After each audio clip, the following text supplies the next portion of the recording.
Kia ora tātou, ka me nui ki koutou, kia ora, welcome to this meeting of the Dunedin City Council here in the Edinburgh Room, and fantastic to be able to have these discussions in person once again. We have apologies from Councillors Houlihan, Hall and Lofisel, and we are joined, as those of you facing in this direction will have noticed, by Councillors Elder and Staines, participating remotely. My apologies, there is no public forum, but I will move that those apologies are sustained. Seconded, Councillor Walker, thank you. All those in favour? Those against? That's agreed. Oh, you can vote with your voices again, people. It'll take a period of adjustment, I'm sure. Item 3 is confirmation of the agenda. I'll move that Council confirm the agenda without addition or alteration. Seconded, Councillor Gary, thank you. All those in favour, say aye. Those against, no. That is agreed. Item 4 and Councillors Elder and Staines, I won't be looking at you all of the time, so do, I don't know, wave furiously or send a message to Ms Adamson if you need to get in touch with us urgently. Declarations of interest, are there any amendments to be made to the interests register? Being none, I'll move that Council note the elected members' interest register, confirm the proposed management plan and note the interest register for the executive leadership team. Seconded, Councillor Gary, thank you. All those in favour? Those against? That is agreed. Item 5, confirmation of minutes. I'll move that Council confirm the public part of the minutes of the ordinary council meeting held on the 29th of March 2022 as a correct record. Seconded, Councillor Walker, thank you. All those in favour? Those against? That is agreed. Item 6, minutes of community boards. Councillor Walker. Yep, thank you. I'll move that the Council notes the minutes of the West Harbour Community Board meeting held on 9th February 2022. Thank you. Seconded by Councillor Raddick. Thank you. All those in favour? Those against? That's agreed. Item 7, the Otago Peninsula Community Board. Councillor Wiley. I move that Council notes the minutes of the Otago Peninsula Community Board meeting held on the 3rd of February 2022. Seconded, Councillor Raddick. Thank you. All those in favour? Those against? That's agreed. Item 8, Strathtyre Community Board. Councillor Lord. Yeah, I'd just like to make note that we move the minutes of the Strathtyre Community Board held on the 3rd of February 2022, and I'll just in addition also note the Mosgiltari Community Board that was held on the 10th of February 22. Very kind of you, thank you. Seconded, Councillor Wiley. All those in favour? Aye. Those against? That's agreed. Item 10, Waikawaiti Community Board, Waikawaiti Coast Community Board. Apologies, Councillor O'Malley. Thank you, Bishop. I would move that the Council notes the minutes of the Waikawaiti Coast Community Board meeting held on the 2nd of February 2022. Thank you. Seconded by Councillor Raddick. All those in favour? Aye. Those again? That's agreed. Item 11, the Saddle Hill Community Board. Councillor Raddick. I move that the Council notes the minutes of the Saddle Hill Community Board meeting held on 17 February 2022. Seconded, Councillor Barker. Thank you. All those in favour? Aye. Those against? That's agreed. Item 12, apologies, actions from resolutions of council meetings. Anything from you? No. Questions, if any? Oh, Councillor Elder doing a great job of waving furiously. Thank you. Thank you, Chair. I thought I needed to wave furiously. It's just on the second page, just notice of promotion, energy efficiency initiatives and the Warm Dunedin program. Is there any update on what's happening in that space?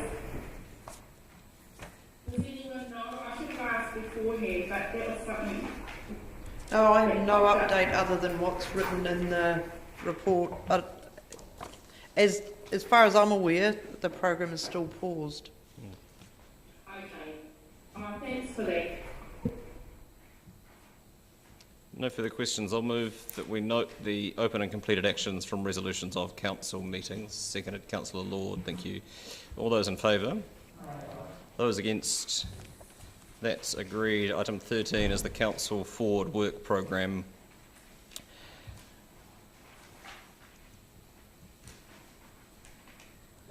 Moved, Councillor Lord. Thank you. I'll second that council note the updated forward work programme. No discussion. I'll put it. All those in favour? Those against? That's agreed. Item 14, which you'll find on page 41 of your papers, the 2022 New Zealand Masters Games final report. Mrs. Lanini and Mr. Pickford, welcome. Anything from either of you by way of introduction? Taking the paper as read, that is fine. Questions? Councillor Barker. Thank you, Wish. I just have one question about the underwriting, and government was obviously putting money into some of these events which didn't take place, and I wonder whether there was any government funding available for underwriting this, or does it just all go to the council to underwrite? That was explored, and no, we did not meet the criteria. Because it was already funded or underwritten by a public body. Yeah. There appear to be no questions. Councillor Wiley is going to move the recommendations, and Councillor Raddick will second them. Councillor Wiley. Thank you. As the councillor on the Masters Games Committee, it was gutting for the committee to have gone through this, the Masters Games, but more so I really feel for Vicky Costello and her staff. They did an outstanding job in trying to manage this all the way through, and then once the country got put back into, the cold country got put back into red, that negated any ability for the Masters Games to take place when you can't have more than 100 people in an event. So Vicky and her team did an amazing job up to that point. The registrations are rolling in. We were looking like we were heading towards 4,000, and then the country goes into red. We had to make the decision as a board to pull the plug on it, and it was disappointing. Again, Vicky and her team stepped up, and having to then go through and refund all the participants on that basis, and then start winding down. The key thing that I do want to really push with Vicky and her team was they actually tried to delay as much cost as they could, as late as they could with this event.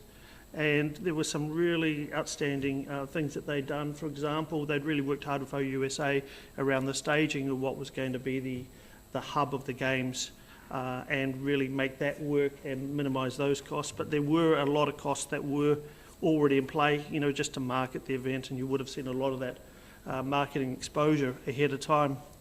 I was going to touch on, unfortunately there was no government funding for it because it was a council underwrite, and council had contributed to it, which was disappointing.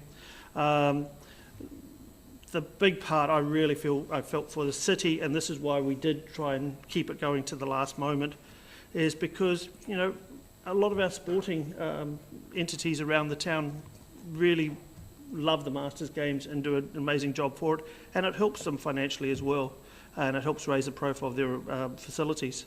The tourism operators, the food and beverage, well, anybody who's been to a Masters Games will know the effect the food and beverage around town is, and the accommodation. So there was a lot of dollars lost around the community, and in other reports we've seen $3 to $4 million is the economic impact. I actually think it's probably higher than that, but that's all part and parcel. But again, I just want to thank Vicky and her team working through such challenging times.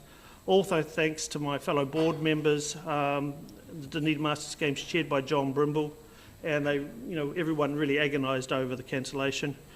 But you know what, the passion will make it happen again by Vicky and her team, and the board was outstanding. We're definitely looking to making 2024 an amazing Masters Games for the city. Thank you. Thank you. Councillor Walker.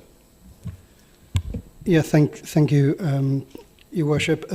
too much to add to the substantial overview there from Councillor Wiley. Thank you, except to just reiterate thanks to Ms Costello and the whole team for the work they did put in.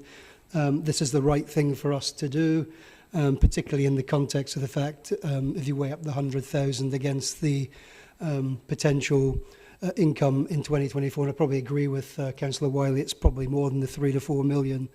That's a great return on our investment, and I just wish it luck when 2024 rolls around. I look forward to putting in my own registration. Further speakers? I can support this. It would seem churlish to take any other course of action, given that the situation that the team found themselves in was entirely outside of their control. And I just wanted to say that given how late the situation shifted and how late these calls had to make, I think it's a remarkable effort that the underwrite that is required to keep it afloat for this event is as low as it is. And I think that's testament to some of the forward planning that had gone into mitigating the risks, that we always knew that this was going to be a risk, and we know that the medals are already pre-made for 2024, wisely unencumbered by the year in which they were minted, and certainly it was a stellar job of advertising the event and marketing the event. Locally, my son was convinced that it was a very high calibre, major and significant sporting event that was coming to town, and was very enthusiastic about going along to watch Masters football at the turf. But we will reserve that for 2024. And thanks again to the board for their stewardship. It's not an easy situation to be in at the moment in the producing and unproducing events business. So thanks to all involved for their ongoing efforts and remarkable enthusiasm and optimism through what have been pretty challenging times. Councillor Wiley, your right of reply. I will put the motion. All those in favour? Those against? That's agreed. Item 15, a DCC submission on Te Pānoni I Te Hangarua transforming recycling. Mr Henderson and Mr Drew, welcome.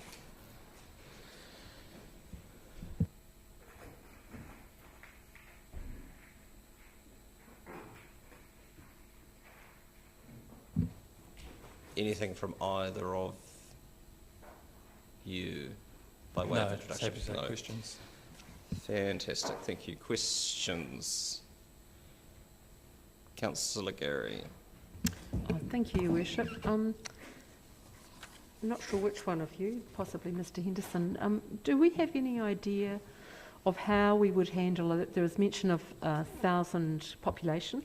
How we would handle some of the communities in the sort of semi-rural, rural areas of our city around recycling, because that isn't really addressed in the paper.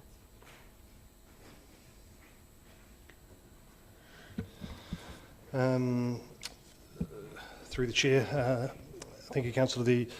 No, you're correct. It isn't specifically addressed in the consultation document, but we already do provide recycling services to small communities like Wakawiti, Middlemarch, and we've also got rural recycling hubs at the likes of livestream, so that we would seek to expand that, whether they're permanent sites or temporary pop-up sites that we use at the likes of Mamona, where a truck turns up for a couple of hours on a Saturday to accept recycling.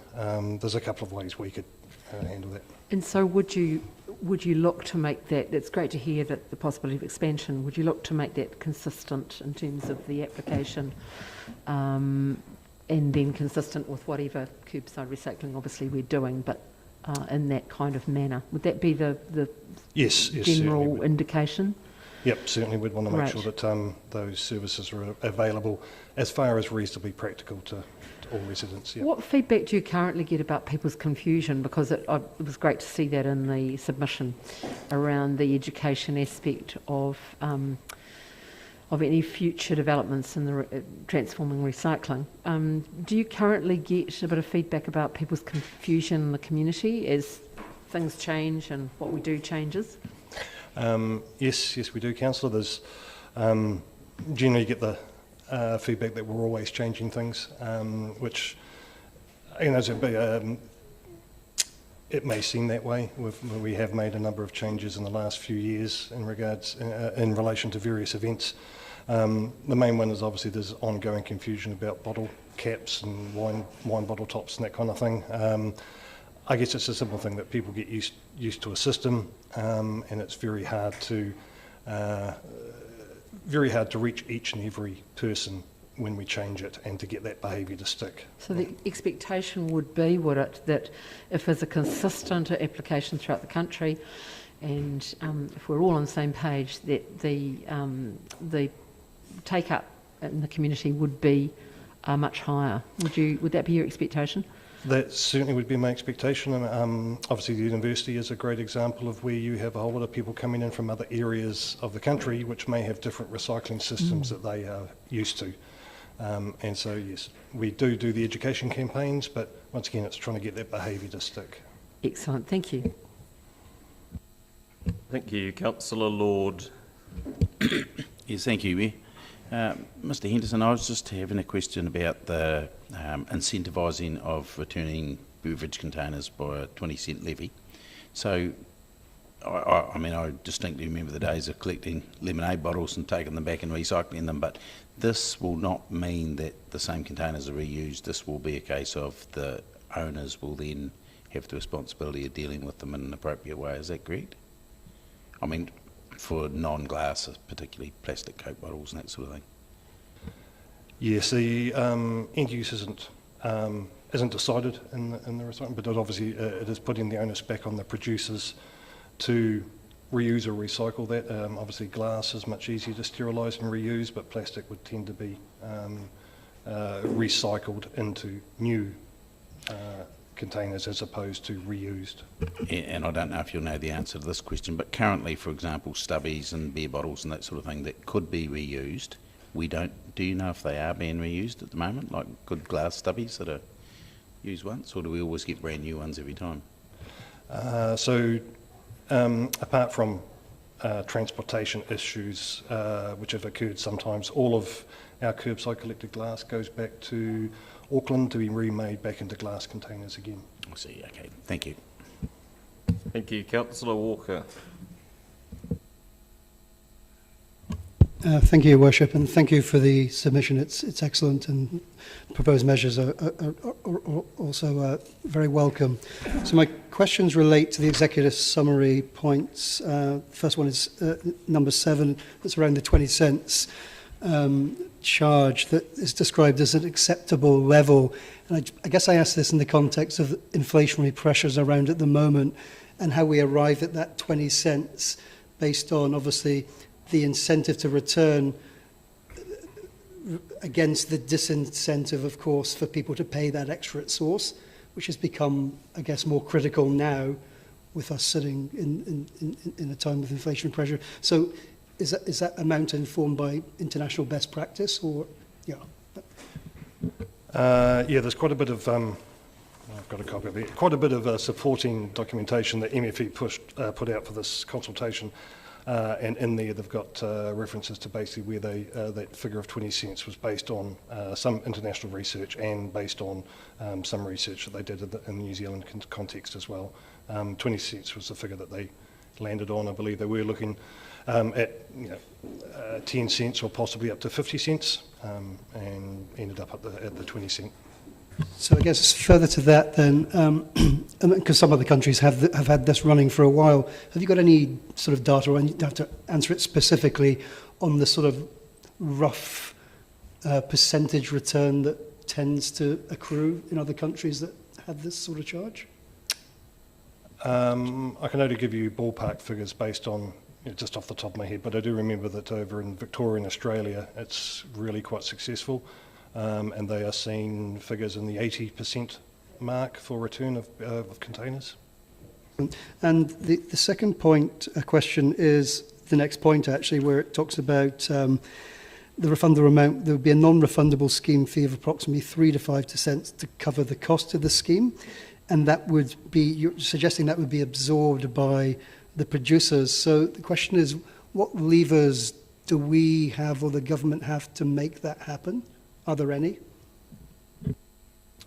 I'm not aware of any at the moment that would actually be part of the extended producer responsibility scheme when it's developed. What we're proposing is that, especially as the reserve funds, if funds are, the deposit is paid on all containers when they're produced and only 80% are returned, you have that float, for want of a better word, that can then be used to actually support the scheme without having to have that administration charge on top of it. So we would have asked on behalf of council that administration fee is reviewed regularly and to see if it's actually required. I love the term float. I'm sure it'll be quite substantial at some point, hence. And my third and final question for now is under point 11, when we talk about the waste, food waste from businesses, and I guess it's the second bullet point, where it talks about the service should be funded by target rates for business rather than residents paying for commercial activities. So I presume the incentive there lies potentially for businesses to have better practices to make it cost neutral by, I guess, creating less waste. Would that be part of the thinking behind that point? Yes, correct. I mean, that food waste is obviously being produced at the moment, and in theory the businesses are having to pay for that disposal at the moment. So in theory it should be cost neutral, or preferably it would actually end up cost less to collect it than have to dispose of it to general waste. Yeah, thank you. Can I just pick up on the question around inflationary pressure, though, because that's as a justification used in our submission to support the exclusion of milk containers, that it's a household staple and we don't want to drive the price up. But were it to be part of the scheme, it would only be inflationary for the first time someone purchased it if there wasn't an administration charge that was then levied on top of that. Is that right? Sorry, I'll try again. So, you know, at the point of sale, the increased cost of the scheme is built in, and if there weren't an additional charge on that to cover the administration, then people would, for each subsequent time they went and bought milk, they would get that money back as part of the container deposit scheme. Yeah, that would be correct. I think part of the justification there is that most milk containers, that, you know, your bottled milk actually come back through curbside people, so people would have to change behaviour to take those back to a collection point. Sure. Yeah. But if and I'll save it for later, I don't think there's any way that you can really get producers to cover the cost without passing that on. So were government to cover the cost through the waste levy or other means of the administration, would that alleviate staff's concerns about the inclusion of milk containers and others as part of the scheme? Speaking purely from a staff point of view, that would go some way towards it, yes, Your Worship. Thank you. Councillor Reddick.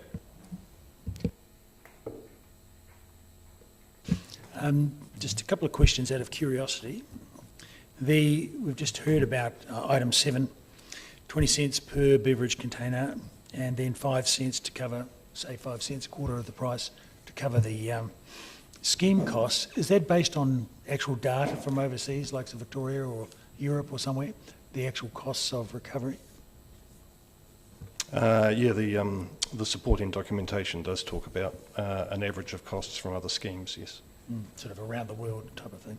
Great, thank you. And the other one on item 3, 28% of material is recycled currently throughout New Zealand as it is estimated. Do we have an estimate for Dunedin? At the moment, we're running about 13%. 13. So we're well behind. Yes. Thank you. Councillor Elder. Thank you, Chair. Just several questions. We talk about diversion, contamination rates and performance, and I was just wondering within that, the only way we can really add a value to that is to have really efficient tracking systems, and then we can say, well, actually we've done better or worse or whatever. And I was just wondering whether in fact we need to put that in there, that in fact we have to consider really good tracking systems, and if anything, they should be universal so that across the country it's the same tracking system, whether it's through private waste or whether it's even a little tracking system on the return of the bottles scheme. So I was just thinking I was hoping that could be included in the submission. Council can include anything in the submission, Councillor, that we are of a mind to. So when we get to the point of debating this, you're welcome to move any amendments to the submission. If you have... My question is, do you think that's covered enough in our submission? I really enjoyed the workshop, by the way. Again, if something is whether something is covered off enough or not, is it really a question for staff? Okay. My other question is, and it's put throughout the document actually, is that for business to divert food waste, there needs to be the infrastructure to enable them to do that. And my question was just around the progress of that infrastructure so that we enable our businesses to move to the next step. So the Waste Futures program includes a resource recovery park. That resource recovery park includes organics processing facility, and we are hoping that there'll be an update coming to council soon as part of the quarterly reports where we're at in that process, but it is advancing well, and we're hoping that in the 23-24 financial year that which is well ahead of the schedule in the consultation, that we will have that kind of facility at least in construction, if not operational. Thank you for that. Councillor O'Malley. Thank you, Worship. Just going straight to question 29, which is the do you support the implementation of a container system, return system for New Zealand? And we obviously do. And I'm just wondering if you could elaborate on how you think that it would result in a reduced targeted rate for residents in curb guide collection. And I mean, are you assuming in that statement that if glass and potentially other things are more heavily diverted, we would just do glass collections less often? Is that how we would do it? Otherwise, I can't see how we'd get the reduction in vehicle movements if we're still collecting once a week. Sorry, Councillor, so, was it question? Page 67, there's some benefits there that are linked to curbside collection with the container return system. And basically, the fourth bullet is there'd be reduction collection needed, therefore reduced greenhouse gas emissions from collection vehicles at a reduced targeted rate. So obviously, if we were collecting glass once every 2 weeks with only 2 bottles in the thing, we wouldn't have any reduction. So would the proposal be that if we get a reduction in glass coming through our system, we actually then reduce the collection times or collection rates? Yes, absolutely correct, Councillor. Assuming that there would always be some glass that still needs to be captured via curbside recycling, which, for argument's sake, might be jam jars, that kind of thing. Yep. But that may only require, as you say, a once a month or maybe even less than that in certain areas. Still be our intention to keep it as a separated stream, right? Because of the glass contamination. Absolutely, yeah. Glass is obviously one of the primary contaminants for other good recycling. Okay, great. Thank you. Councillor Benson-Pope. Thank you, Worship. Just a teensy-weensy correction on page 74 in the bullet points detailing the exclusions. I assume you mean cabbage tree leaves. First of the bullet points at the bottom of the page.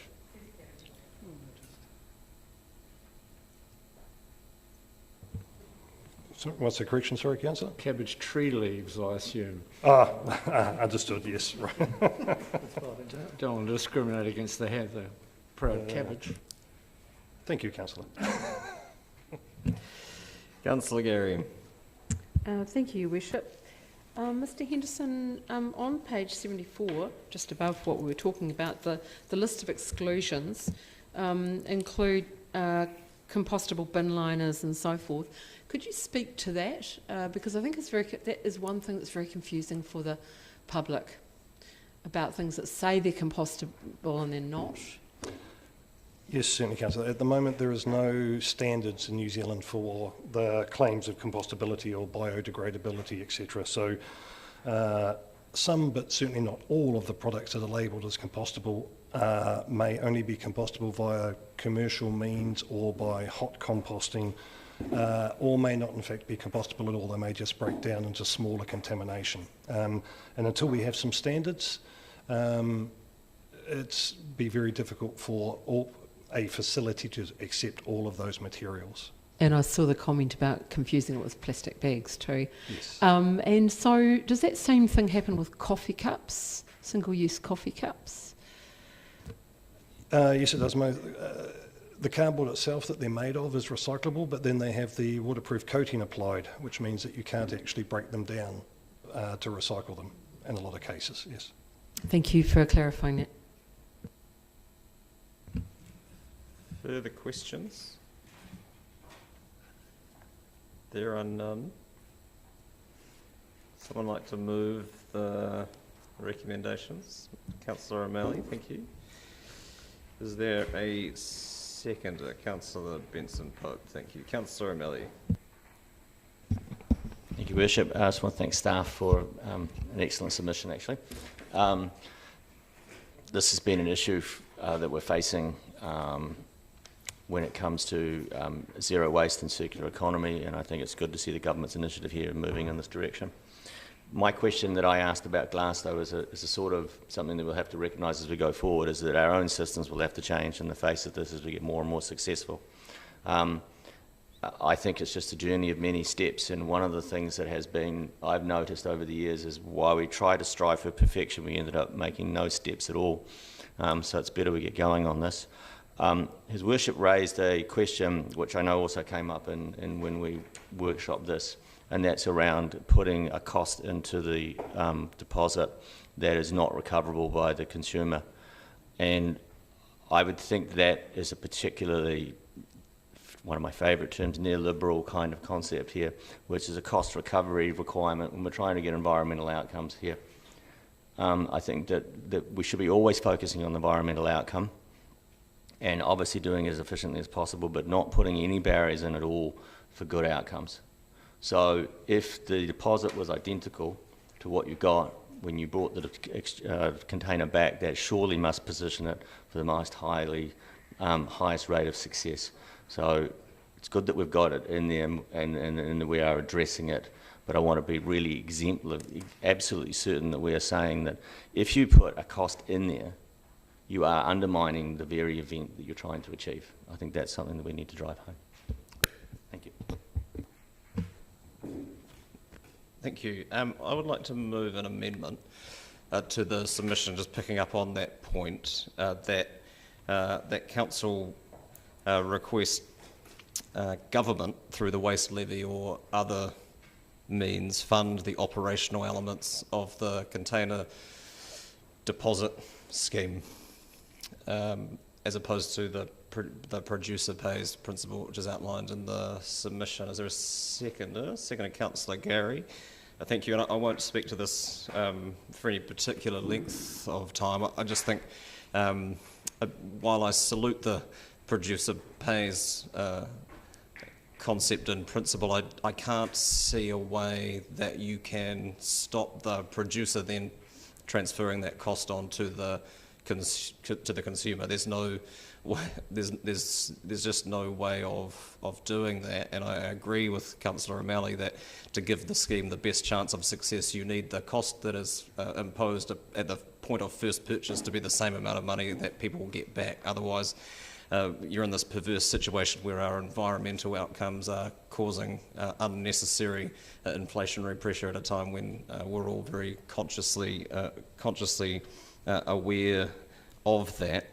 And if we can do that then, and it's comforting to hear from staff that would mitigate their concerns, and then we could have a system where we would be able to include milk beverage containers in this system, because I think making this as universal as possible is also going to be key to making it as successful as it could be, as opposed to the current situation where we, in order to get the equitable outcomes we're after, we're suggesting that we expand the list of exemptions to include Tetra Pak containers and others for reasons that are outlined in the paper for those who don't ingest their milk in the traditional dairy-based fashion. And so if we can make it cost neutral to the consumer, I think that's going to get us give it the scheme the best chance of success, and I think the only way that you'll do that is through government covering the operational costs of this, whether they do that through the waste levy or other means. I don't have any particular concerns. I think it's worth leaving our comments in the submission around milk beverage containers in case they don't take our sage advice, because I think if they choose to continue to pass on the cost of that, then you can make a reasonable argument to exempt household staples in the way that has been suggested in the submission.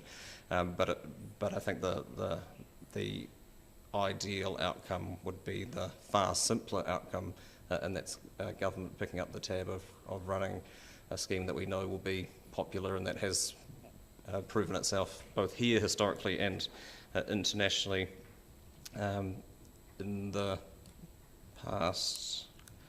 And are there further speakers to the amendment? Councillor Vandevers. I think it's rather quaint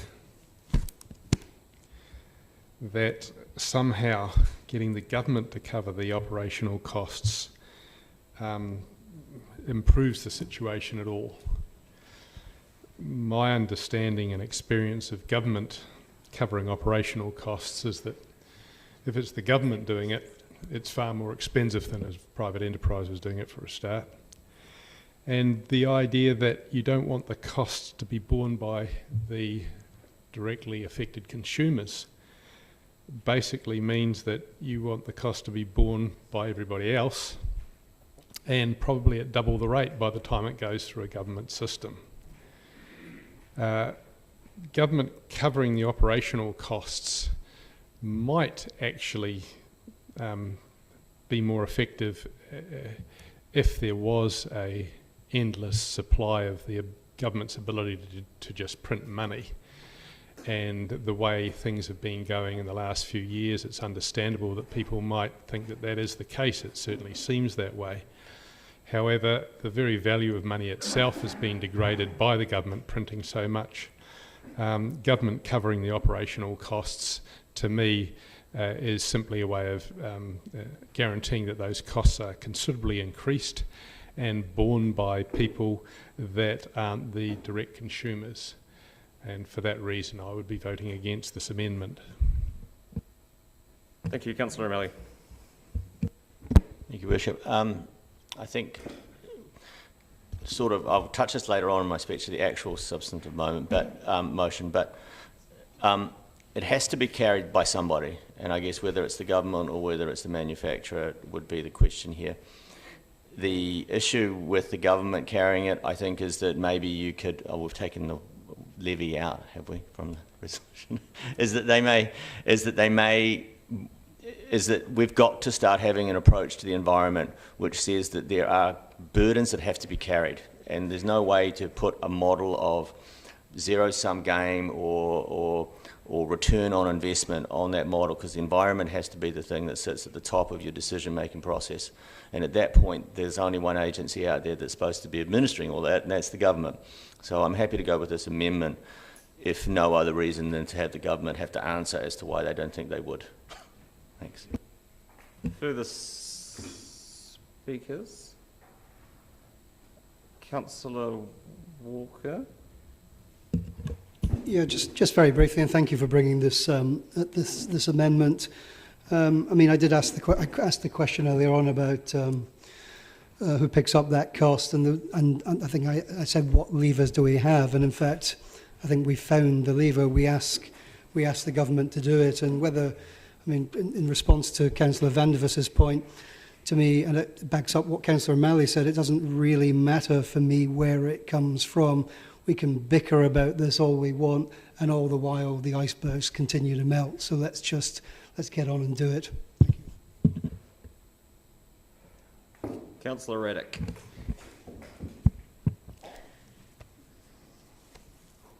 I think there's merit in both sides of this argument, but it occurs to me that if the supply chain is tasked with doing it in the most efficient manner possible, they have a natural inclination to try and keep costs as low as possible, and that builds that responsibility into the manufacturers, the direct distributors and suppliers, and then back to the point of recycling. So that keeps it within the logistics. And I think if we aim to set up an additional set of administration, bureaucracy and logistics administered by the government, that will inevitably add considerable cost to the scheme, and also it will devolve responsibility away from the people who are handling the products themselves. So I think it's in the supply and logistics chains, the chain of logistics and supply, it's in their best interest to keep those costs as low as possible. So I think, and user pays inevitably in the end anyway, whether it's through their taxes or with their consumption of the product. It's relatively small compared to the value of the product inside the container, and it is very small even compared to the value that they get back when they recycle that container. So to me, it seems more logical and natural to keep it within that logistical supply chain. Councillor, are you speaking for or against the amendment? Against the amendment. Thank you. Thank you. Further speakers? Oh, no one up there.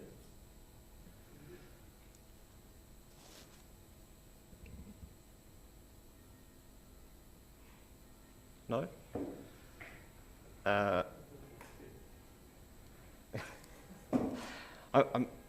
I'm not 100% sure of the grammar either, Councillor. I think punctuation would probably be helpful, but staff understand Fully the understand the direction intent. that's being given.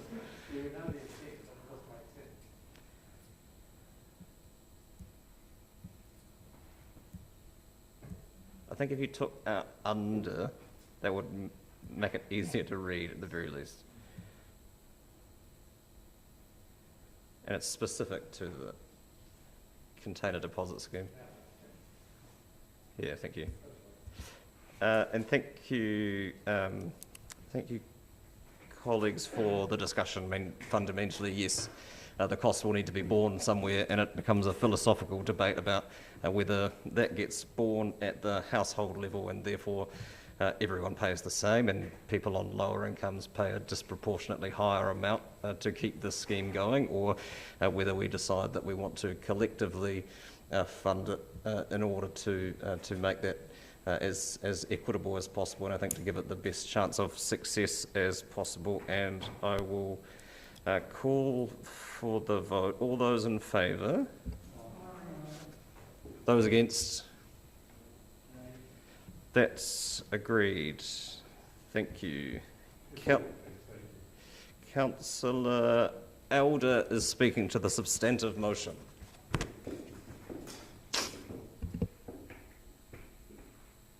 Thank you, Chair. I was interested because in the workshop, I asked about whether there was really good tracking systems so that we could track where the waste was going and diverted to, etc. And it was interesting to note that, in fact, the response was that there wasn't a thorough tracking system for waste. And so I believe if we want to track waste and also feed back to our community how well they're doing or what our targets are and how we might meet them, we really need a good tracking system for waste. And so I was just thinking of putting a motion to that effect, that there is consideration for a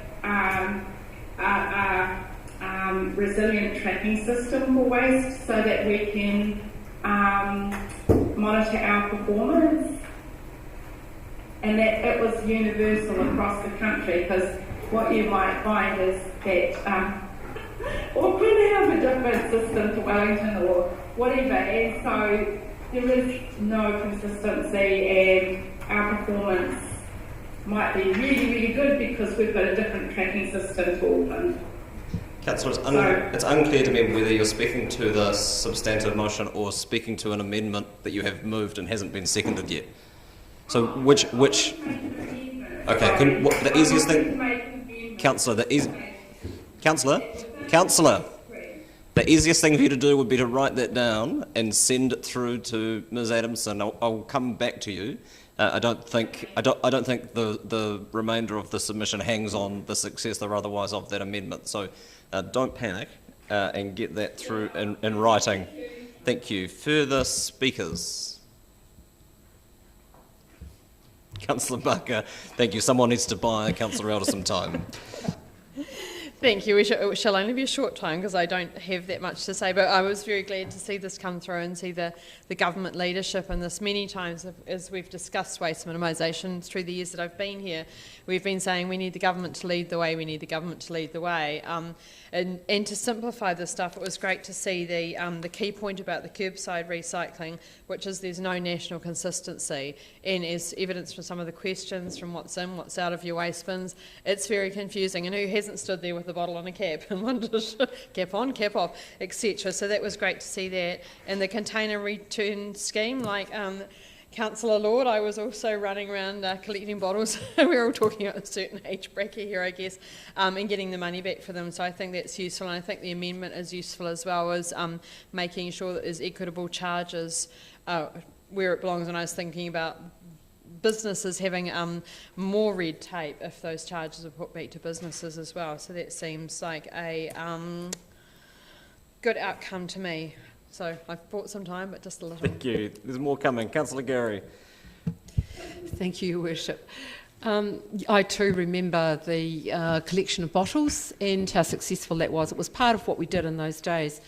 I welcome this standardisation, this consistent approach that is being proposed, and I'm delighted that we were ahead of the game to some degree in terms of the decisions we made around our curbside recycling when we did that, and we look forward to it, and our community's eager for it.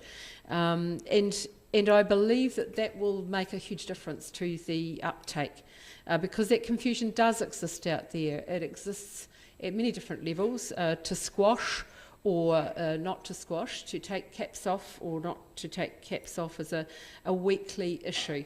And the community and around the compostable labelling on things, there's a lot of confusion out there. So I do think this is going to help considerably. As a marketing tool, some of the comments made in the report and in the submission around encouraging producers to design out waste will be, I believe, a positive outcome of these this proposal and these changes, and in fact can be used as a marketing tool by the more proactive producers. Our community is not just ready for this, they're demanding this kind of approach and this pathway, this direction of travel. And we all want an equitable outcome, and I thank the Mayor for his amendment. And we want the positive effects on our environment. They're way overdue. We're ready for them, and we would welcome them. Thank you.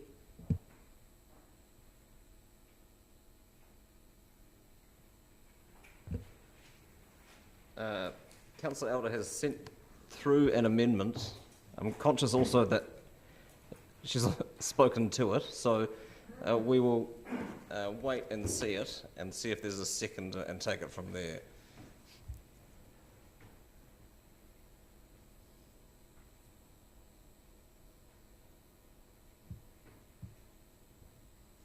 Councillor O'Malley's seconding it. Are there further speakers?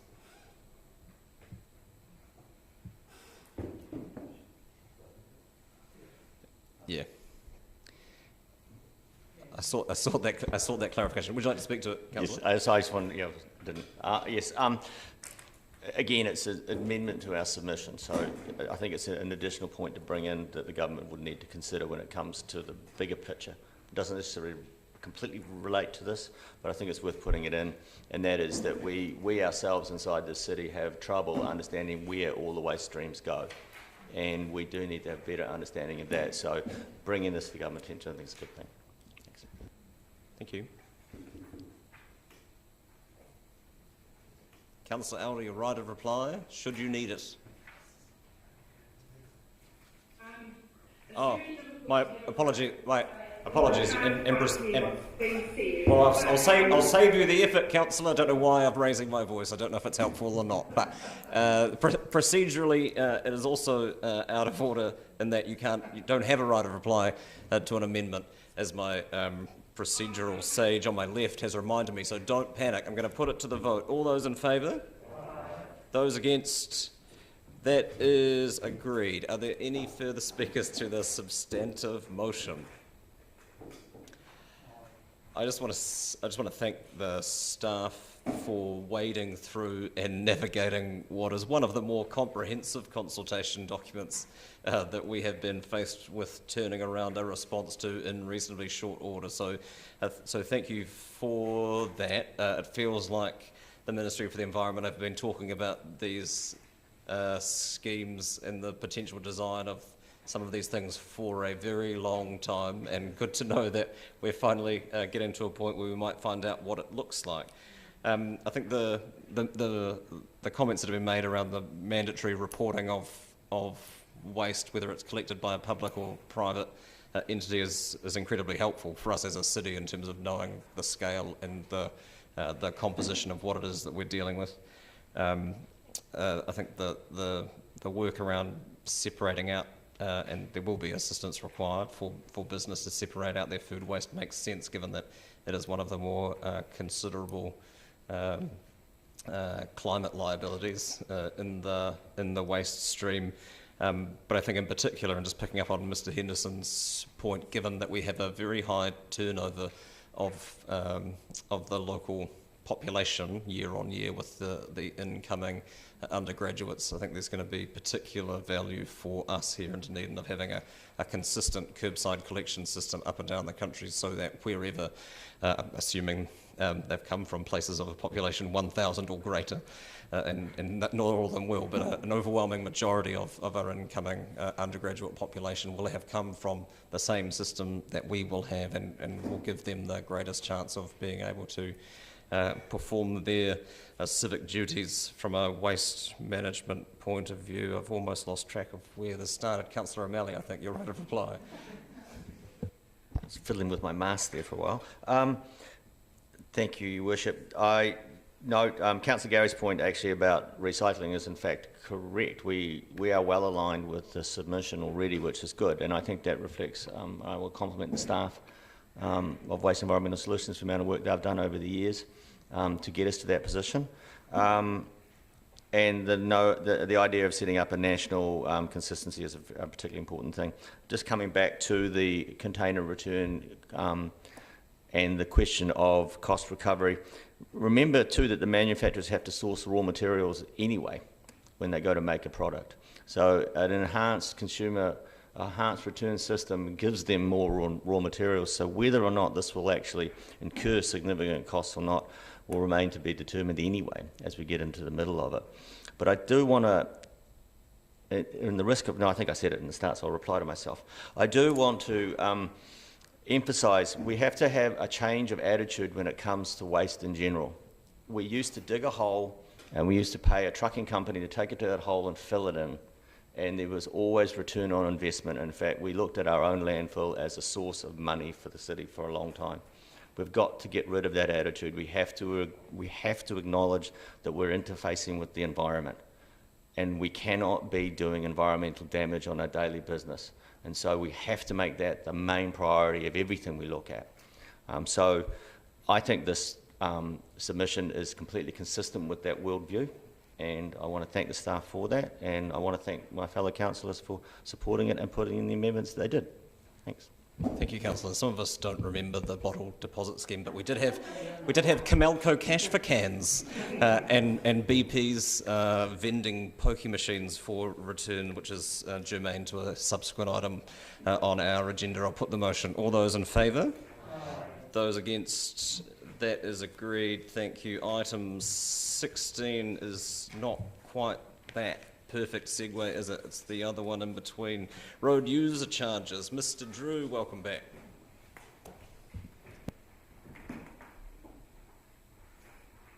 Anything from you by way of introduction? Yes, I do for this one. So the staff member who reviewed the consultation document and coordinated and authored the majority of the submission is at home with her son who has COVID. He's unable to join us.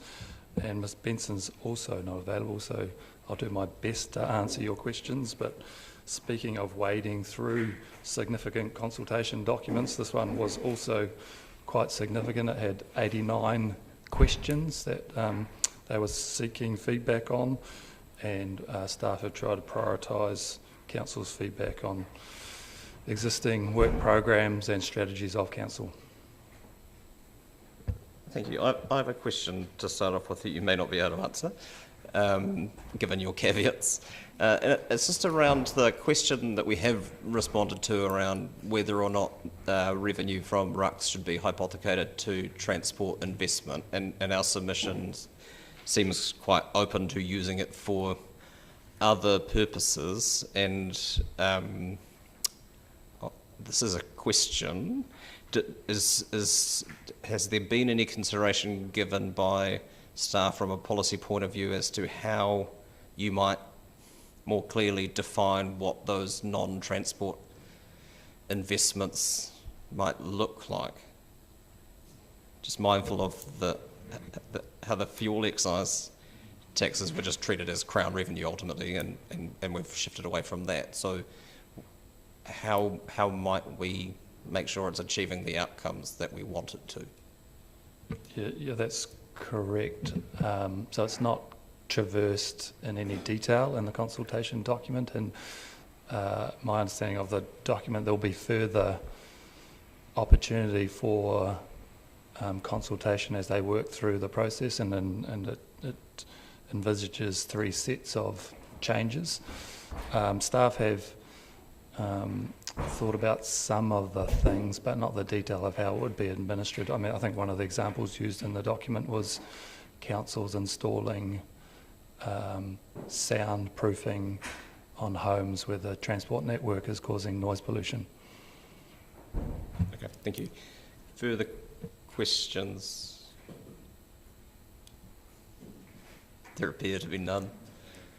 Councillor O'Malley is moving the recommendations. Is there a seconder? Councillor Walker? That was almost awkward. Councillor O'Malley. You wish, but this shouldn't take particularly long. This is somewhat a work in progress as the RUCs are being worked through. It is interesting to note that in the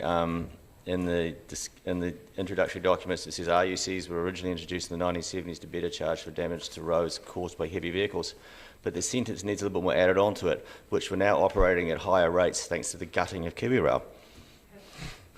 In many respects, I'm hoping that RUCs and other things, as Worship brought it up, will end up being used in a more imaginative manner. The government policy statement on transport reflects the concept of pursuing road neutrality, mode neutrality, and I would hope that road user charges are only part of a suite through which this is all funded. And potentially, maybe even, we just go back to the good old days of central funding, but we're probably never going to go back there. So thank the staff for the point we've got to at this point, and I think the points have been well made to the government. Thanks. Thank you. Further speakers? Councillor Vanavis. Councillor O'Malley O'Malley makes the point quite well that we're probably never going to go back there. Once the government has a tax in place, rolling it out and not having the tax anymore is something that I can't remember ever having happened or even having read about, actually. The idea that the RUCs were going to reduce damage to the roads when Kiwi Rail was gutted by the same government basically shows that a lot of the claims for these taxes are in fact illusory. The roads are a public good. Transportation on them is a public good.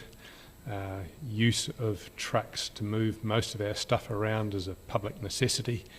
And inventing all these new taxes and new systems and new labellings and all the bureaucracy that goes with it, to me, is just simply a wasteful runaround, justified usually by reasons that don't actually end up having the desired effect or even have contrary effects. So we can make all the submissions we like. We can respond to government's train of documents that comes through now. I think it was 89 questions, was it, in this one? Who in the real world that doesn't have a DCC job has time to go through 89 questions and being led essentially in their responses by this absolute torrent of questions? I've been here long enough, sadly, to remember when we didn't get any of this kind of stuff from government, and now if you look at our meetings, it's taking up probably a good half of the time that we actually spend supposedly making decisions on behalf of Dunedin, but in fact being the whipping boy for government and trying to somehow justify the legislative changes that they want to keep marching through. The fact that electric vehicles are exempt till 24 in the case of cars and 25 in the case of heavier vehicles does allow a few more electric cars perhaps to get onto the road. But again, the exemption's only available because this excess and unnecessary bureaucracy has been stuck there in the first place. I would like to still cling on to Councillor O'Malley's dream of some of these taxes actually being rolled back and the government simply doing the job that it used to do a very long time ago, and that is supply the public good with the taxes that they normally collect, rather than just inventing new ways of collecting new taxes in all sorts of different ways. I point out also that the collection of these taxes, take the petrol tax for instance, is entirely unfair for people that don't use the roads but use a lot of petrol. There are an awful lot of farm vehicles that use petrol. There's an awful lot of everyday appliances where people need to use petrol, whether it's their lawnmowers, weed eaters or anything else. You're paying road tax on that. To me, the unintended consequences, the bycatch, if you like, of these taxation systems is actually one of the main bureaucratic drivers for all this stuff. I would like to imagine a society where everything was much simpler, where we got away from this plethora of different taxes and arguments about who pays what and how the tax is a blunt instrument for this and not for that, and just get back to the situation where government actually did its job with a certain tax take. Ideally, I think the tax take should be a GST where everybody pays it, which I think was an ideal a long time ago that got lost somewhere. I think my understanding anyway of GST was that it was brought in to be a tax to end some of the other taxes. It just ended up being yet another tax. In terms of this kind of question series from the government, I'm heartily sick of them. I don't think that they actually give us any real value other than government can do a tick box exercise and say, well, we consulted and we had positive answers to 80 out of our 89 questions, and they're going to go ahead and do what they were going to anyway. This is just a bureaucracy creating charade, as was the previous agenda, and I think possibly the next one as well. I'm not quite sure. I would like to vote against on that basis alone, but it makes no sense because it's going to go through anyway. So it's your time, Councillor. Councillor Raddick. There is also death, along with taxes, one of the certainties of life. And I'd just like to speak in favour of transitioning to having RUCs, road user charges, on all vehicles, despite the fact that I have a very low-cost electric vehicle. I'm using those roads, and I hate potholes even more than large wheeled vehicles, because the wheels in mine are relatively small, so they feel the effect of potholes more so. So therefore, you know, I do realise that the roads need to be maintained and looked after so that I can get to where I want to go. So having a simpler system where all vehicles have road user charges, and the government tinkering can be done in the level of those charges rather than having split systems, I think is a simpler way to levy taxes on road usage. So I do support the submission and that particular part of the submission. Thank you. Councillor Lord. Your Worship. Yeah, look, I'd just like to comment. I agree with where Lee's coming from, but I am going to support the submission. I understand what he's saying, but I just wanted to clarify that for those that do use petrol that are not using it on the roads, whether it's a boat owner or off-road motorbikes on farms or whatever, there was a very easy, simple government system where you can claim that back. So it's easier than you think, and not only that, it's one of those things that for farmers we get rung by the government and asked, do you want to use the system? Are you using it? Do you realise how simple it is? So yeah, most farmers do that. Thank you for that. Further speakers? I just want to speak to this briefly, and I thank Councillor Vandervis for his perfect exposition of the libertarian worldview that we should all pay, in this case 15% flat tax on goods and services regardless of the amount of income that you may be remunerated for your labour and your efforts. A system that would, and we talked about earlier about whether a few cents here or there might disproportionately affect some people in our community. Certainly having flat taxes on goods and services as our sole mechanism for generating government revenue would be an absolute disaster for many, if not most, actually, in our community. Councillor Vandervis has pointed out who has time. Point of order. Point of order, Councillor Vandervis.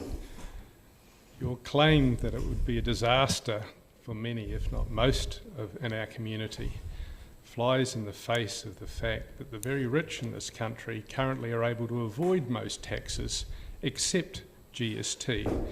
And that, Councillor, what's your point of order? My point of order is that you've misrepresented entirely what I've said, and that I haven't advocated a 15% flat tax. I move that we adjourn the meeting. More like is there 25. a second? Councillor Walker. All those in favour? Aye. Those against? That's agreed. Thank you.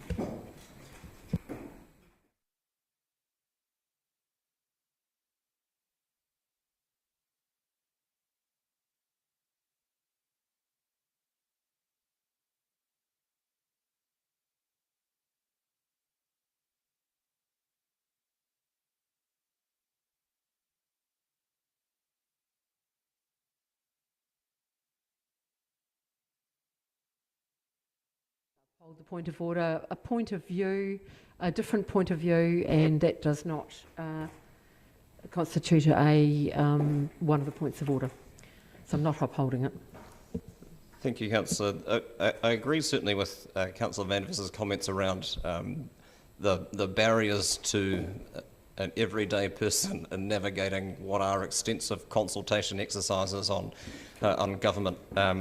But if anybody has the time to be able to work through this and respond to government, surely it's us. And our job is to do that on behalf of our community, acknowledging, quite rightly, that not everyone will have that opportunity, and we have the staff support, thankfully, to be able to assist us in doing that and provide feedback on exercises such as this. I was a bit nervous about the suggestion around changing the methodology to charge by distance in terms of what that might mean for encouraging more fuel efficient vehicles, but I have some confidence that that will work itself out if we are pricing externalities into the mechanism, which I think is long overdue, and I look forward to seeing more detail as it works its way through the various stages, because I am nervous about the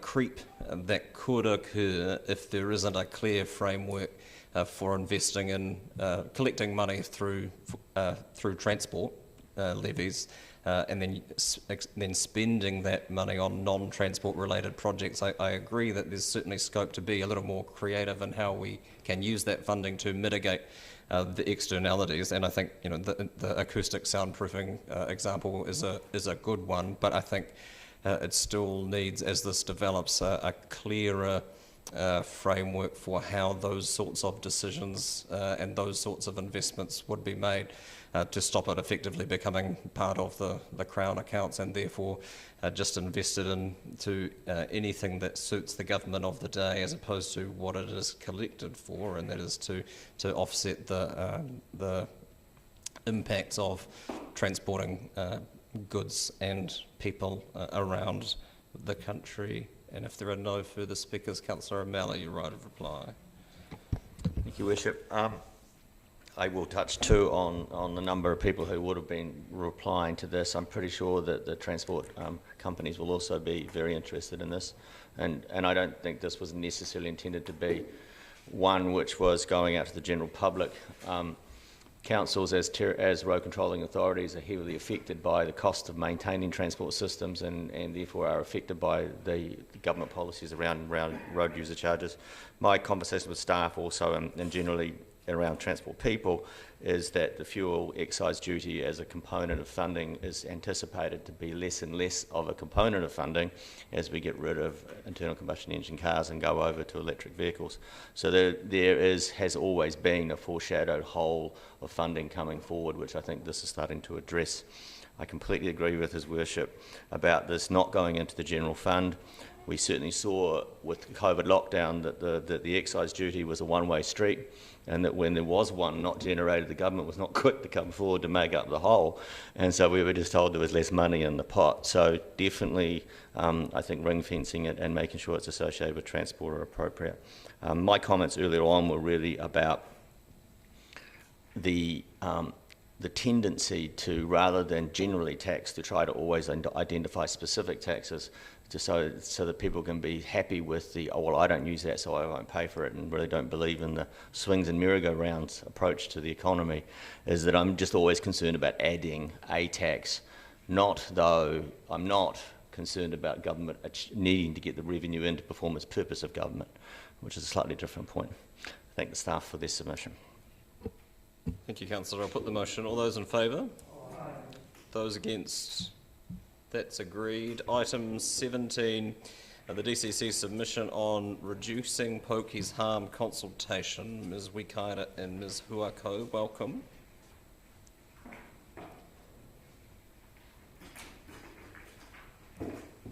Anything from either of you? Happy to take questions. Thank you. Questions? Councillor Barker. Thank you, Isha. I guess my first one's a kind of technicality, and the other two submissions we've had. B authorises the Chief Executive to make any minor editorial changes, and I wonder, is that technically we need to have that in our recommendations? Should I move to do that? Yeah. It's a terrible way of putting a motion. Yeah, I mean, you're welcome to Can move I the please move the recommendations. amendment that we, No, I mean, I think that the Or- easiest way would be just to include it in The recommendations? whoever moves the recommendations to include that with them. Okay, And if you want Yep. to do that, that's fine. But if not, we'll deal with it in due course. so my second question is just around the, there's a lot of questions in the submission, and it asks, we're interested to know if you think the set of options or any specific options could help prevent harmful gambling, and I didn't see that in our submission. And I just wonder, when you answer the submission, do we just send the letter in, or do we go through and answer all of those questions? Thank you, Councillor Barker. The position we took was a high-level position in supporting the Department of Internal Affairs for their intent. One of the reasons is the DIA was very clear that who they wanted to hear from, first and foremost, were people who have experienced gambling harm from pokies, and therefore we thought that we weren't in the best place to judge if a specific change within the regulations would either increase or decrease that harm. But we did feel that we were in a position to hold that strategic position around supporting DIA to carry on with their work in reducing harm through their proposals. Thank you, that makes perfect sense. Councillor Gary. Thank you, Worship. A couple of questions from me. There's quite a substantial section on page 110 around penalties and enforcement in the consultation document, and I just wondered if you had any idea of how those levels of infringement compare with the likes of breaches of the liquor licence, because that's something that people take very seriously. Duty managers know, what penalties they can expect if they breach. How do these compare with those kinds of infringement or penalties? Do you know? Thank you, Councillor Gary. We didn't make that direct comparison, but if I can comment to your question, is that in the submission they do refer to the research that the Department of Internal Affairs have done with Pokey operators or owners of venues who did voice concern that they felt that the regulation was quite vague and they didn't know always how to respond. It is positive that the DIA has thought quite carefully about that and is trying to get clearer in the regulation so everyone knows who is responsible for what. And in the letter, our intent is to voice that there is approval that they carry on and do that work. Thank you for that answer. And my second question was around the comment that the Salvation Army run multi-venue exclusions. Can you tell me what that is exactly? See if I can find the page. Page 108, the top of the page, about the fourth line down. The Salvation Army administers a multi-venue exclusion process.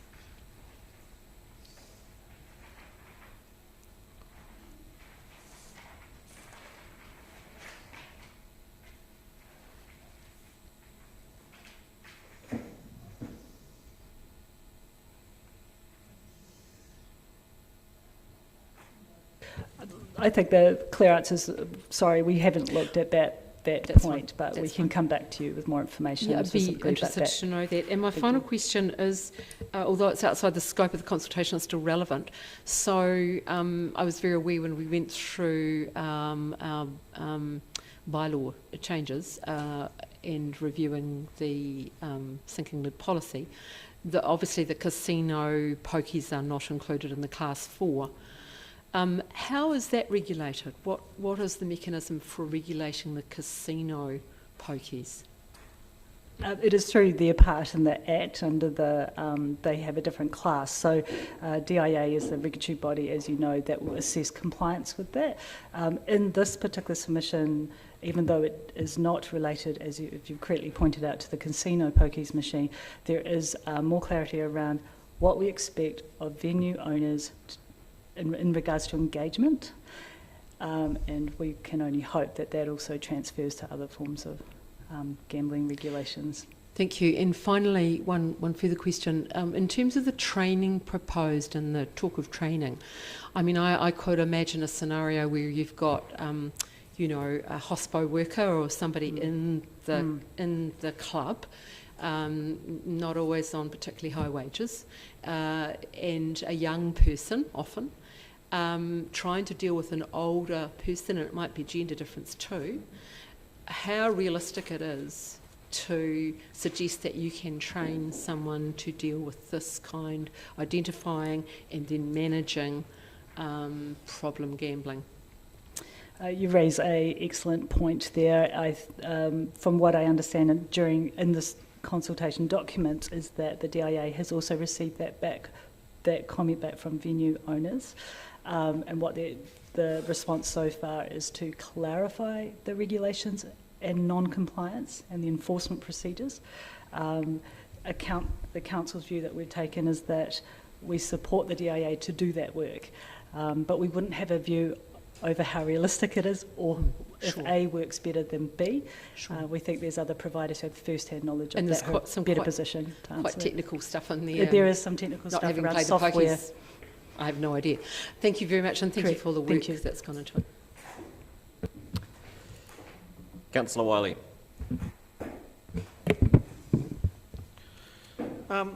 Thank you. Just following up on Councillor Gary's question, would that be no different than bar managers, bar managers licence? For example, my son at 24 years age, having a bar manager's licence and trying to tell somebody who's 70 years of age that they can't have another drink. Correct. Yeah, perfect. Okay, thank you. Now, I sent some questions through earlier, and I just want to bring them into the public domain.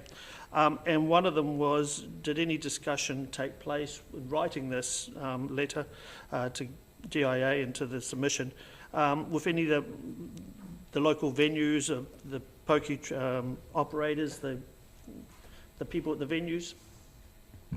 Thank you, Councillor Wiley. Those questions were answered and sent to you and sent around all councillors. But if you want us to discuss the questions again. Yep. We were under some time constraints, but that is not an excuse. The quick answer to your question is no, there wasn't any engagement with venue holders, partly because the purpose of this submission is about reducing harm to Pokey users, and the DIA were very clear about who they wanted to hear from. The DIA have also been working with venue holders, which have informed some of the changes that they want to make. And so from a council perspective, and talking on behalf of your constituents, we wanted to reply at that strategic level, leave room for those who have experienced actual Pokey harm to answer some of those more specific questions. Okay.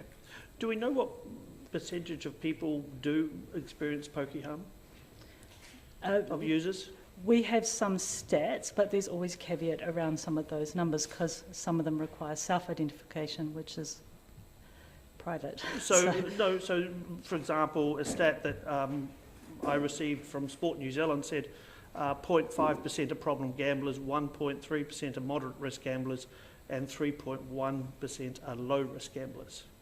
Correct, and those stats are also in the submission documents, and they have been released on Ministry of Health. There's some more up-to-date gambling statistics, but yes, we are aware of those. No, perfect. Thank you. We're working from the similar data. That's the main thing. Same okay.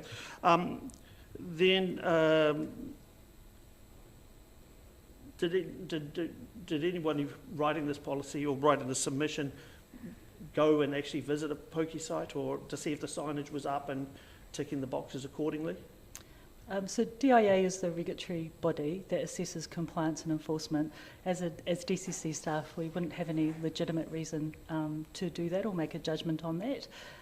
But yeah, we thank you for that questioning and that are we aware of the environment, but not in our staffing role. Okay, no, perfect. And then the other question was noting that there was no reference in the submission around to the Pacific Island community and their high statistic rating, which I understand was 24%. Thank you, Councillor Wiley, for bringing that to our attention. As we reply, we have made a specific note around Māori, which is our treaty obligation, and wanting to show that we are aware of and wanting to meet equitable outcomes for Māori. In regards to other population groups, as you've noted, there are some significant problem gambling occurring in some of our community groups, and if the council, after your deliberations, want us to also include, then there is time to do that. Okay, thank you. Councillor Elder. Thank you. have a question on page 97.5, and it seems clear to me that pokies do a lot of harm, and but at the same time, there's noted that a lot of clubs, particularly sports clubs, gets funds and community organisations through those charitable trusts. And I was wondering, what form of submission are we making to central government around the need for actually more funding to be available for community organisations that give back to the community in some form or another, whether it be sport or supporting other groups? Councillor, the submission that we're making is in the papers for the meeting. So if that doesn't adequately respond to your concern, the submission can be changed, but the submissions that we are making are the submissions that we are currently discussing. I'm just not sure if that was covered, that's all, within, because we're specifically answering the Pokey submission. I was just asking, have we got enough in the submission that we're making to government? I'll make the same point again. The adequacy of any particular points raised in the submission is a decision of council around whether or not we are covering off the concerns that we have to a degree that satisfies us. It's not a question to ask of staff. It's something that can be addressed in debate, and it's something that can be dealt with by amendment. But it isn't, I don't think, a question that staff can answer for you. Okay. Do you have any questions of staff? No, it's okay. I'll address that later. Thank you. Are there further questions? Councillor Gary. Happy to move when the time comes, Your Worship. Thank you. Are there further questions? Councillor Benson Pope is seconding it. And it would appear that we have reached that time. Councillor Gary. Oh, thank you, Your Worship. And I'm pleased to move this submission. It's particularly important, and I assume that all collection about the degree of harm from Class 4 pokies, and I would hope the colleague who expressed a view previously that it was like the chocolate wheel at a fair would have a different view now on reading this proposal and the papers, because the harm is huge. I commend the staff on their very thorough submission. And I welcome this opportunity for Council to make a submission. The issue of sustainable funding, which Councillor Elder duly raised, is mentioned on page 87, and 97. And I'll just remind Councillor Elder that we did in fact lobby government, both in writing about this very issue. And I had the opportunity when I met MP Tanetti the very next week at an event and mentioned it to her as well, and that letter would have gone to her. So I believe we've covered that off, and it continues to be of concern. One of the aspects of the submissions around improved outcomes for Māori and also Pacifica communities have been mentioned, and I know if Councillor Lafiso was here, she would make that point around the harm. And we read in this documentation that for each problem gambler, 7 other people are affected. We read that problem gambling and family violence are very closely linked. And so this goes some way to try to improve the situation and reduce the harm, both from training and identifying, although I do have my concerns about the realistic expectations of that, and I take Councillor Wiley's point, and I was thinking, you know, of a young woman working in hospitality trying to tell an older gentleman who has gambling issues. I just don't think that is realistic, quite frankly. the gaming features are quite frankly beyond me because I'm not familiar with pokies, but clearly somebody understands them, and that's good. Clearly there are things that can be done and should be done. And the penalties and enforcement, I think of duty managers and how concerned and how we've turned that around over the years. That's changed considerably, and duty managers in bars are always very concerned about losing their licence. And so if we can get to a point with this where people are concerned about that, then we've made some headway. So I fully support the submission in its detail. I thank the staff for their great thoroughness.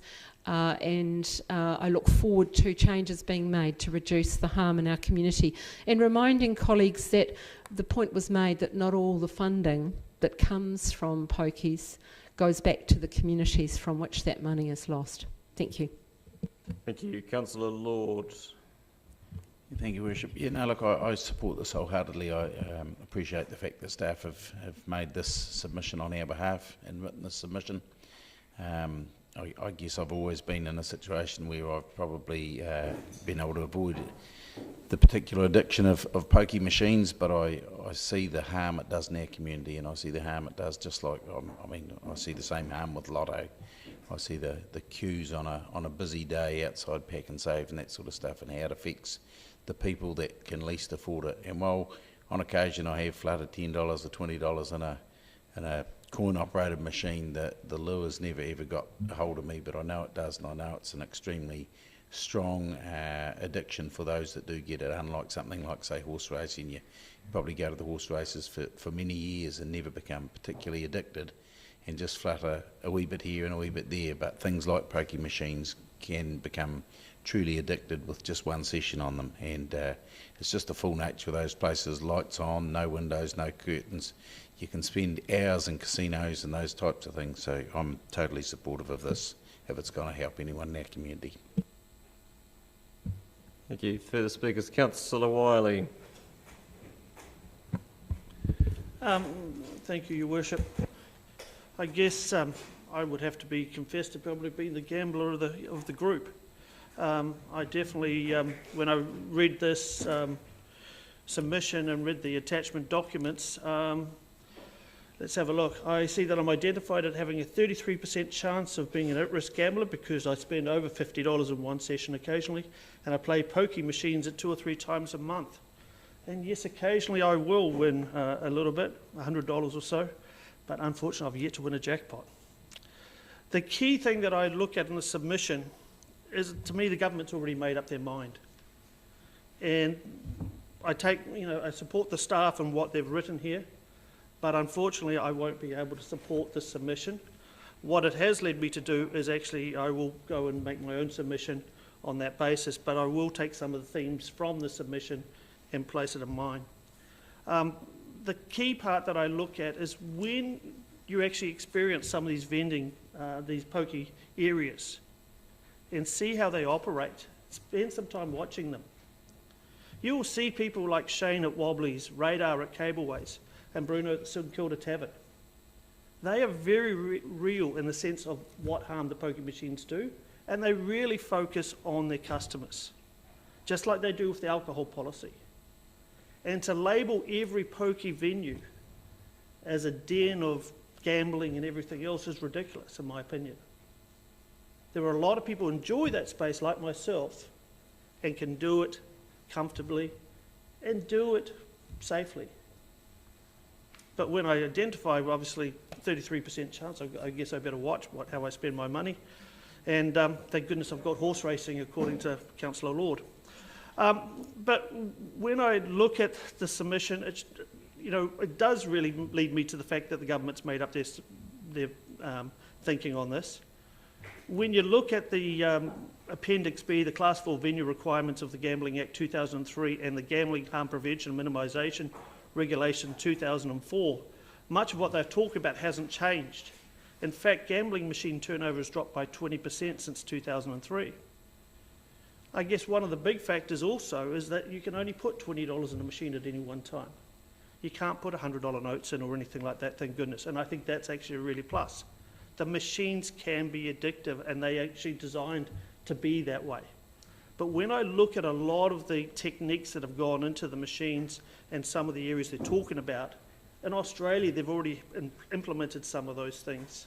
And it has, I don't think it's changed. I think people that are addicted to the machines are addicted to the machines, and that's an unfortunate fact. So I'm not going to deny that happens. And I heard recently heard a radio interview from somebody in the Tokoroa community and the effects it has in that community. And when you actually look at how many machines they have per head of population and things like that, that I actually do have an issue with.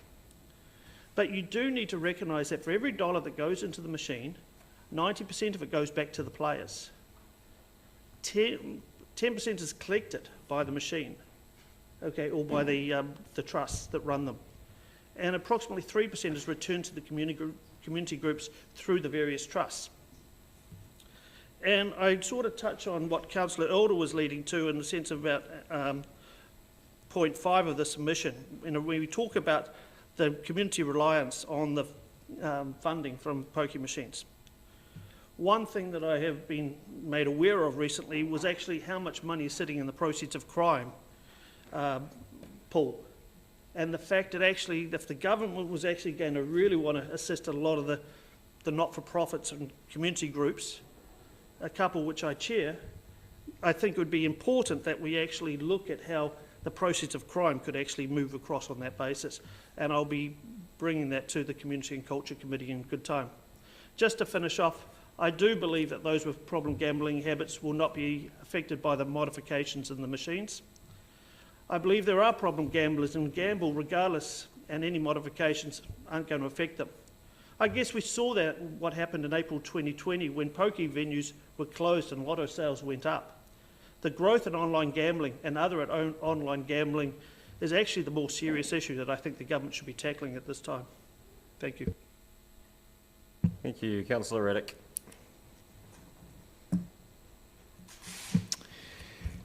Yes, I don't agree with the wowsers that would want to make gambling illegal just as they might want to make alcohol illegal. We've been there before, and the net result is to have a great increase in crime.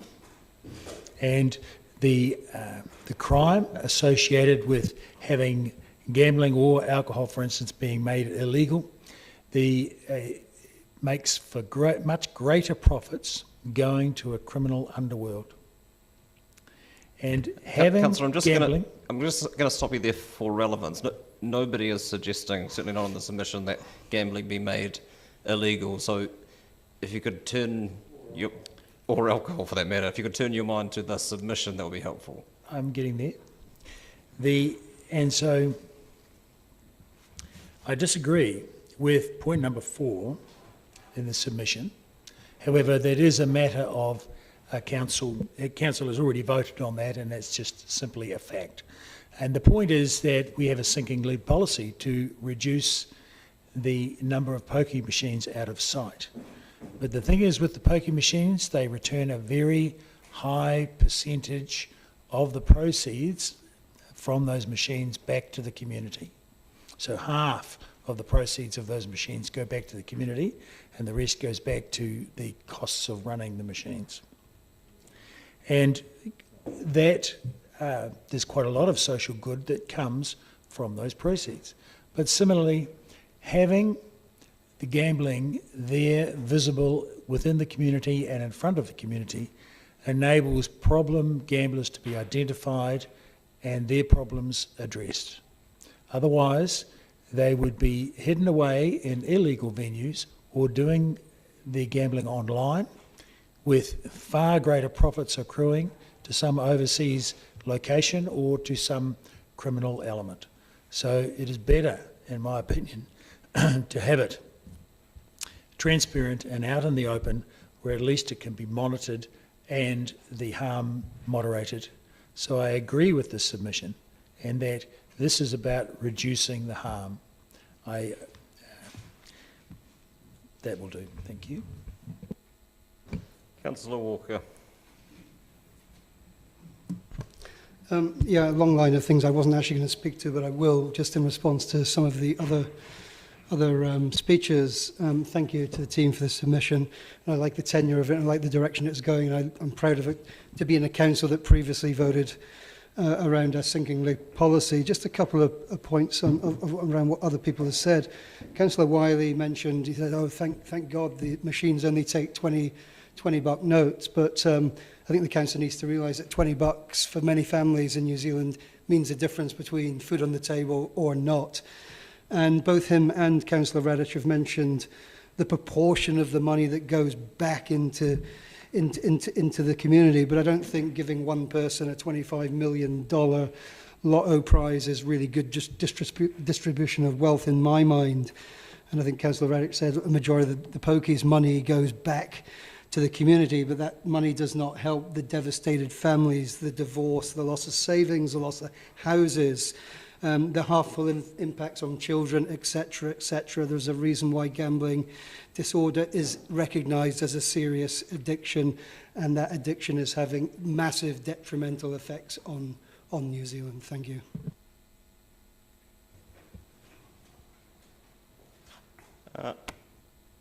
Thank you. I can support this, and I thank staff for the work in putting this together, but also for the self-awareness to not position ourselves as experts in the field of harm reduction, and effectively writing a high-level submission that supports those who do have a greater degree of expertise in doing what works in terms of harm minimisation, which is entirely in line with Council's long-standing policy around doing what we can within the rules that we have to reduce gambling harm.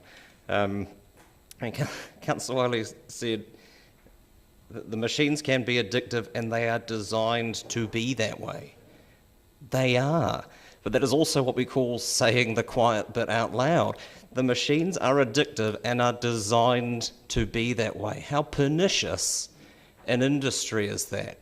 And if the alternative, in terms of trying to regulate that industry in a way that reduces harm, or ideally minimises harm in our community, makes me a wowser, Councillor Radic, then that is a label that I am prepared and proud to wear, because the alternative to that, letting unfettered harm, doesn't sit well with me. And I, like Councillor Lord, have gambled on occasion and have managed to escape the lure. I got dangerously close to being addicted to free car washes at BP after a lucrative summer collecting cans at the Tahuna Motor Camp, back when you could redeem them for prizes in their Pokey machines that they had set up on camp. But we have a responsibility to our community to look after their well-being in the broadest sense, and this is a small thing that we can do to support a government work program that is trying to achieve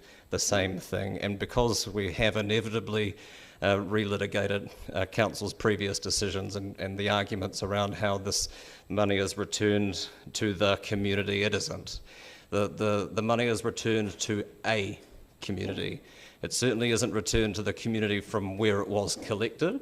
And that has long been an issue raised by advocates for harm reduction, and that the money can be siphoned out of any community, and it usually goes back to the communities who have the social capital and the capacity to write funding applications to gaming trusts to get their programs printed, or their sports equipment purchased, or their productions mounted, or whatever.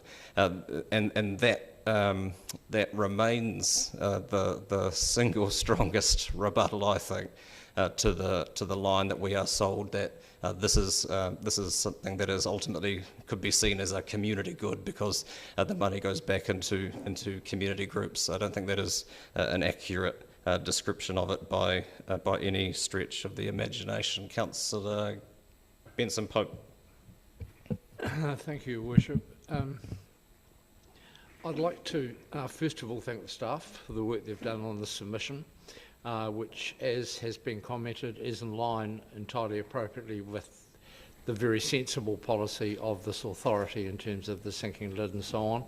And we all recall discussions we had recently around an application for a change of venue where that was given effect appropriately.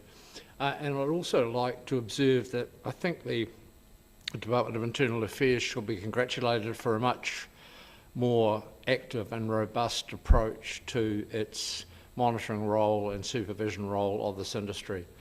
I am only too aware of how murky the whole Pokey industry operation was in this city and elsewhere, and how long it took for government to take the responsibility it needed to clean up the act of a lot of operators, and I'm sure that that has been done comprehensively.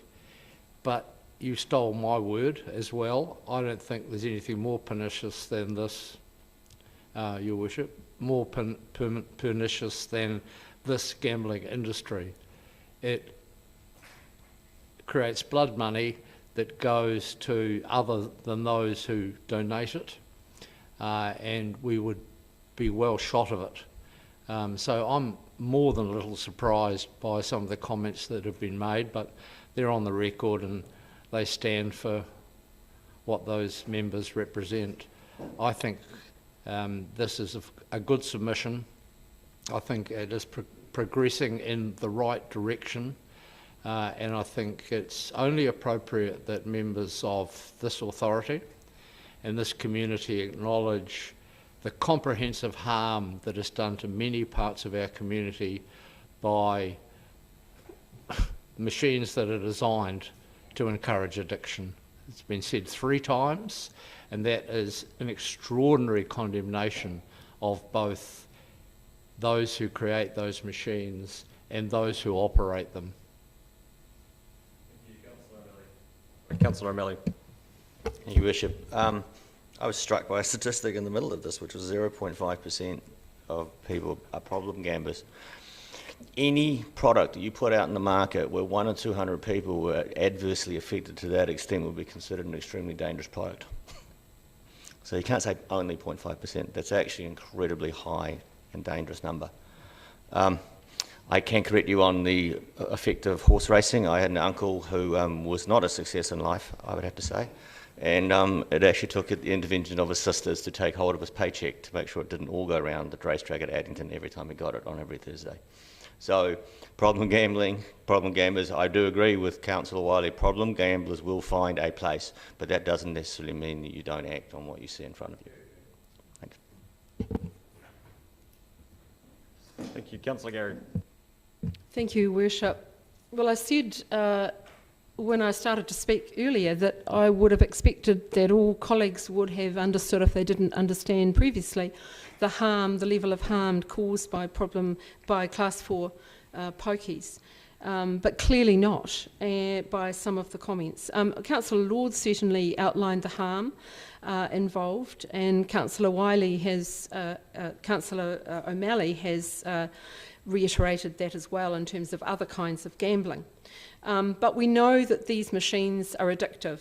We're not talking about being wowsers or making something illegal. That was never part of this submission at all, and never part of the opinions expressed around this table.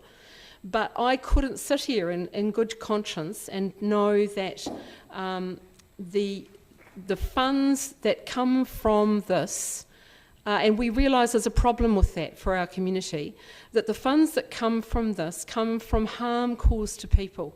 And so I applaud the government trying to take some proactive measures to reduce that considerable harm.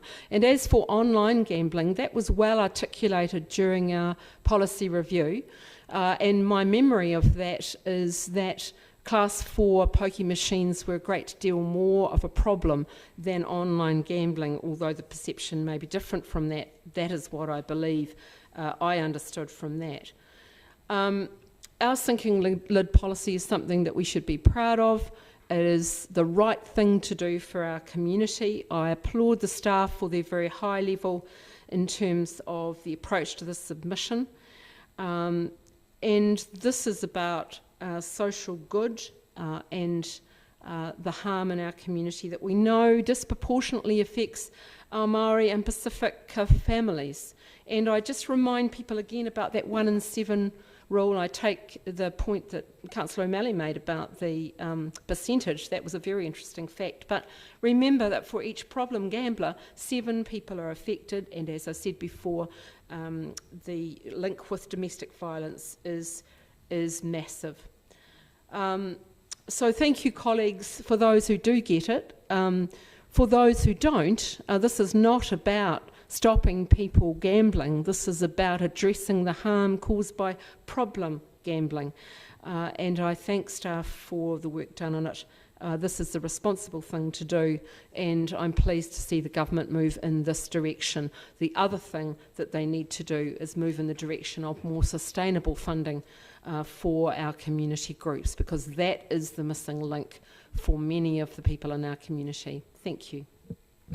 Thank you, Councillor. I'll take the vote by division.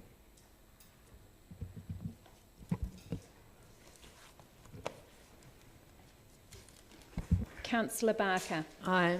Councillor Benson Pope. Aye. Councillor Elder. Aye. Councillor Gary. Aye. Councillor Lord. Councillor O'Malley. Aye. Councillor Raddick. Aye. Councillor Staines. Councillor Vandervis. Councillor Walker. Aye. Councillor Wiley. Abstain. Your Worship, Aye. carried 11 with 4 and 1 abstention. Sorry. Thank you. That is agreed. Item 18, proposed event road closures for May 22. Mr. Tannock, welcome. Mr. Drew, welcome back.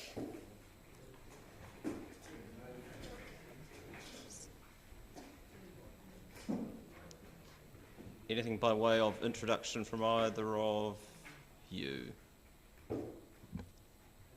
Probably the only thing is that we're aware of the need for the road closures to integrate with the George Street works, and that's been factored into the traffic management plan for that work. Okay, thank you. Are there questions, councillors? No, it's been moved by Councillor Benson Pope, seconded by Councillor Walker. Would you like to speak to it? Quite nice to have the opportunity of having parades again, and good to hear that consideration has been given to those events around the infrastructural works and so on, and also noting the positive side of the management of the Hyde Street Party. Things are improving in that respect, and we should congratulate OUSA for the monitoring and that they have taken responsibility for in regard to that event. Thank you, Councillor. Are there further speakers? No, I'll put the motion. All those in favour? Those against? That's agreed. Colleagues, before we move into non-public, today is the 1-year anniversary, of course, of the passing of our former Mayor, Dave Cull, and it seems appropriate here at this meeting to acknowledge that and to extend our aroha to Joan and whānau, and to Dave's colleagues locally, nationally and internationally in his extensive time and service to the local government family, and I thank the Otago Peninsula Community Board for their small but heartfelt gesture of acknowledging Dave's public service as a citizen of the peninsula this morning. And with that, I will move that we move into non-public for the reasons outlined. Seconded, Councillor Gary. All those in favour? Those against? That's agreed. And we're probably due an adjournment. I'll move that we adjourn the meeting until 3:20. Seconded, Councillor Gary. All those in favour? Those against? That's agreed. Thank you.